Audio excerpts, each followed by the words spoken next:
Hi friends அனைவருக்கும் என்னோட இனிய வணக்கங்கள். இன்றைக்கான வீடியோ என்னென்னா, அதாவது 1 வயசுலேருந்து 5 வயசு வரைக்கும் உள்ள குழந்தைங்களுக்கு நாம் என்னென்ன சத்தான உணவு கொடுக்கணுங்கிற பற்றின வீடியோ தான் இன்றைக்கான வீடியோ. அது எப்படின்னா, ஒரு குழந்தை நல்லா சாப்பிட ஆரம்பிச்சிருச்சுன்னு தெரிஞ்சாவே நாம் என்ன பண்ணணும், நல்ல சத்தான உணவுப் பொருளாக நாம் குழந்தைங்களுக்கு கொடுக்கணும்.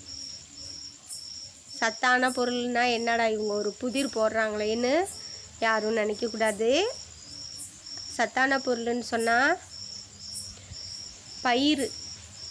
பயிறு வகைகள் தான் முடிஞ்ச வரைக்கும் குழந்தைங்களுக்கு அதிகமாக நாம் கொடுக்கணும். அது என்னென்னா, பாசிப்பயிறு, கொண்டக்கடலை, அடுத்தது இந்த மக்காச்சோளம், கேழ்வரகு, ராகி, இந்த மாதிரி பொருள் தான் ரொம்ப குழந்தைங்களுக்கு முக்கியமான சத்தான பொருள். இதை தாய்மார்கள் நல்லா தெரிஞ்சுக்கணும்.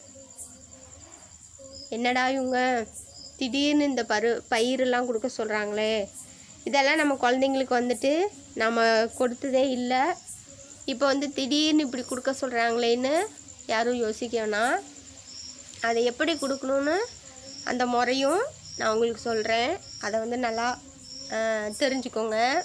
அது எப்படின்னா, ஃபஸ்ட்டு நாம் குழந்தைக்கு ஒரு பயிறு கொடுக்குறோம்னா அது என்ன பண்ணணும், பாசிப்பயிரை நல்லா வேக வச்சு கொலைய வச்சு கொடுக்கணும்.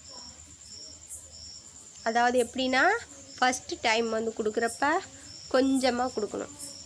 கொஞ்சமாக கொடுக்குறப்ப பாசிப்பயிரை நல்லா கொலைய விட்டு அதில் கொஞ்சம் பனவெல்லம் சேர்த்து, இல்லைன்னா நாட்டு சக்கரை இருந்துச்சுன்னா நாட்டு சக்கரை சேர்த்து ஃபஸ்ட்டு டைமு கொஞ்சமாக கொடுக்கணும். அப்போ அந்த குழந்தைக்கு டேஸ்ட்டு பிடிச்சிருச்சுன்னா அதை சாப்பிடும்.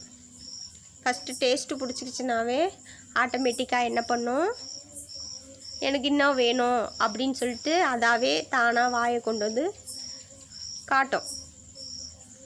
சாப்பிட்றதுக்கு கொடுங்கன்னு சொல்லி காட்டும். சரிங்களா? அதே மாதிரி பயிறு கொடுக்க சொன்னாங்கன்ட்டு ஒரே பயிரே கொடுக்கக்கூடாது.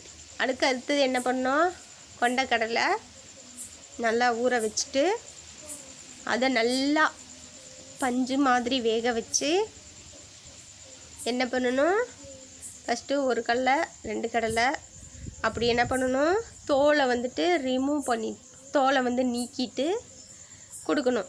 அதாவது எப்படின்னா, ஃபஸ்ட்டு டைம் ஒரு குழந்தைக்கு பயிரெல்லாம் கொடுக்குறோம்னா என்ன பண்ணணும், நல்லா வேக வைக்கணும். வேக வச்சு பஞ்சு மாதிரி ஆன பிறகு தான் குழந்தைங்களுக்கு ஃபஸ்ட்டு கொடுக்கணும். அதை ஃபஸ்ட்டு நல்லா தெரிஞ்சுக்கோங்க. அதுக்குன்ட்டு பயிறு கொடுக்க சொன்னாங்கன்னு சொல்லிட்டு ஒரேடியாகவும் கொடுக்கக்கூடாது. கொஞ்சம் கொஞ்சமாக சேர்த்து கொடுக்கணும். சரிங்களா? அடுத்து என்ன பண்ணணும், ராகி என்ன பண்ணணும், ராகியை மாவை அரைச்சிட்டு அதை கூழ் மாதிரி காய்ச்சி அதுங்களுக்கு நம்ம இப்போ செர்லாக் எப்படி கலக்கிறோம், செர்லாக்கு கலக்கிற மாதிரிக்கே என்ன பண்ணணும், ராகி மாவை நல்லா தண்ணி ஊற்றி நல்லா கலக்கிட்டு நல்லா சுடு தண்ணியில் போட்டு நல்லா வேக வச்சு உப்பு வேணும்னா உப்பு போட்டுக்கலாம், இல்லைன்னா பனவெல்லம் சேர்த்து அது குழந்தைக்கு கொடுக்கலாம். அடுத்து மக்காச்சோளம் குழந்தைங்களுக்கு சரியான முறையில் மென்று சாப்பிட முடியாது. அப்படி இருக்கப்போ என்ன பண்ணணும், நல்லா வேக வச்சுக்கணும். அது எப்படின்னா, ஒரு 1/2 மணி நேரங்கிறது ஒரு 3/4 மணி நேரம். அதாவது எப்படின்னா, குழந்தைங்களுக்கு கொடுக்கக்கூடிய மக்காச்சோளம் 1/2 மணி நேரங்கிறது ஒரு 3/4 மணி நேரம் நல்லா ஊற வச்சு நல்லா வேக வச்சு அதை என்ன பண்ணணும், ஃபஸ்ட்டு டைம் கொடுக்குறப்ப என்ன பண்ணணும், நசுக்கி விட்டு அந்த குழந்தைக்கு நாம் கொடுக்கணும். இதை நல்லா தெரிஞ்சுக்கோங்க.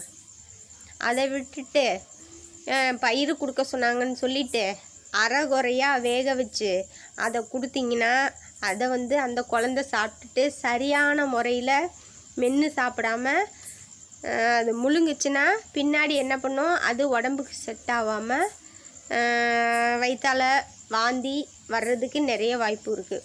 அப்படி வராமல் இருக்கணுங்கிறதுக்காகத்தான் நான் சொல்கிறேன். நல்லா வேக வச்சிடணும். நல்லா வேக வச்சு நல்லா மை மாதிரி வேக வச்சு நசுக்கி விட்டு, ஏன்னா அந்த குழந்தைக்கு சரியான முறையில் வந்துட்டு மென்று சாப்பிட தெரியாது. அப்படி இருக்கப்போ என்ன பண்ணணும், நம்ம இந்த கொண்டைக்கடலை, அடுத்தது நான் சொன்னேன் பாருங்கள் இந்த மக்காச்சோளம், இதெல்லாம் வந்துட்டு நல்லா நசுக்கி விட்டு கொடுக்கணும். சரிங்களா?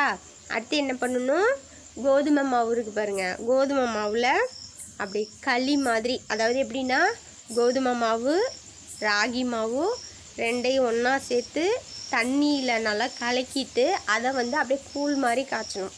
அதில் கொஞ்சம் பனவெல்லம் மிக்ஸ் பண்ணிவிட்டு கூழ் மாதிரி காய்ச்சி குழந்தைங்களுக்கு செர்லாக் பருக்கிறதுக்கு பதிலாக அதை வந்து பருக்கலாம். இதெல்லாம் ஒரு குழந்தைக்கு வந்து நல்ல ஹெல்த்தான ஃபுட்டு.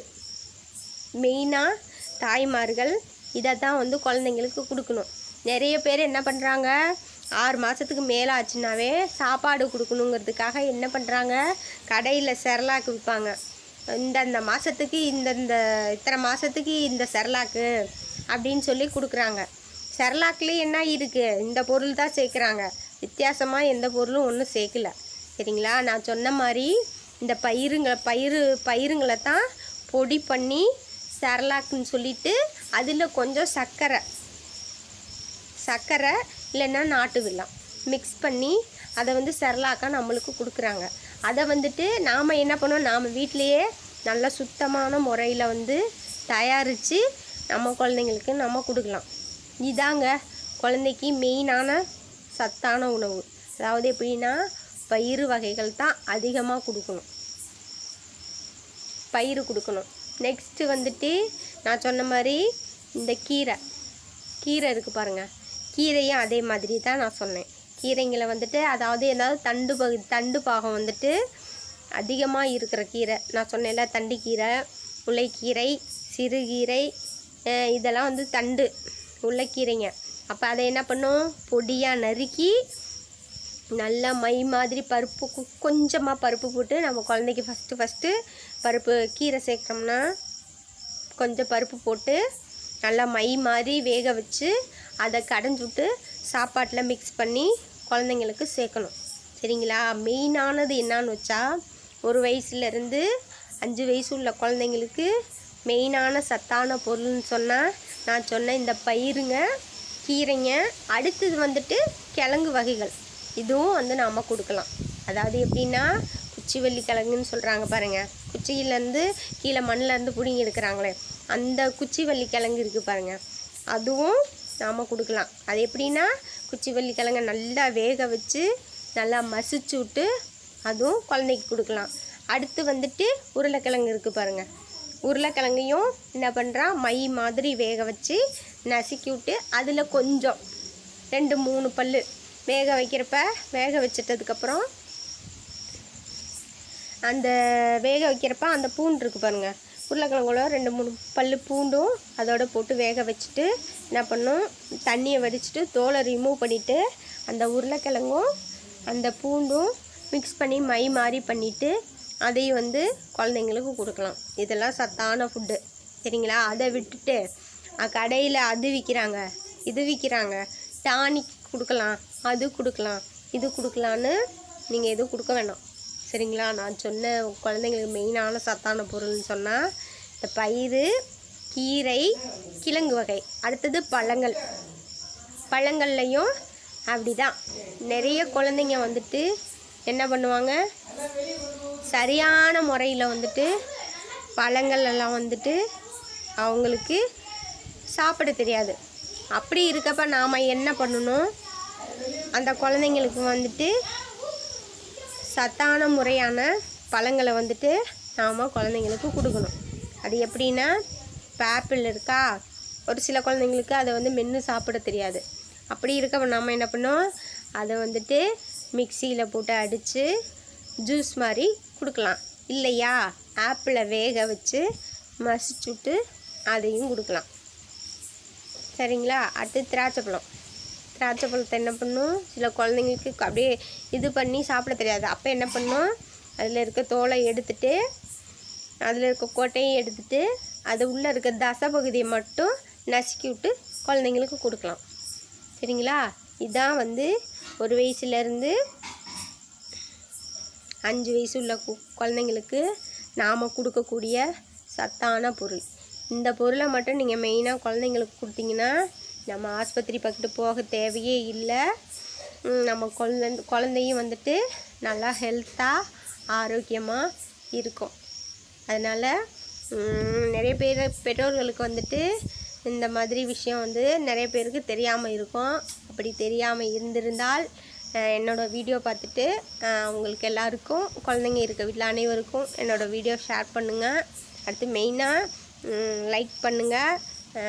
நான் சொன்னது கருத்துக்கு உங்களுக்கு எதுவும் பதில் கூறணும்னா அதை வந்துட்டு நீங்கள் கமெண்டில் சொல்லுங்கள். உங்களுக்கு திருப்பி நான் பதில் அளிக்கிறதுக்கு வந்து நான் ரெடியாக இருக்கேன். அடுத்த குழந்தைங்க சம்மந்தமான அடுத்த வீடியோவில் நாம் மீண்டும் சந்திக்கலாம். தேங்க்யூ.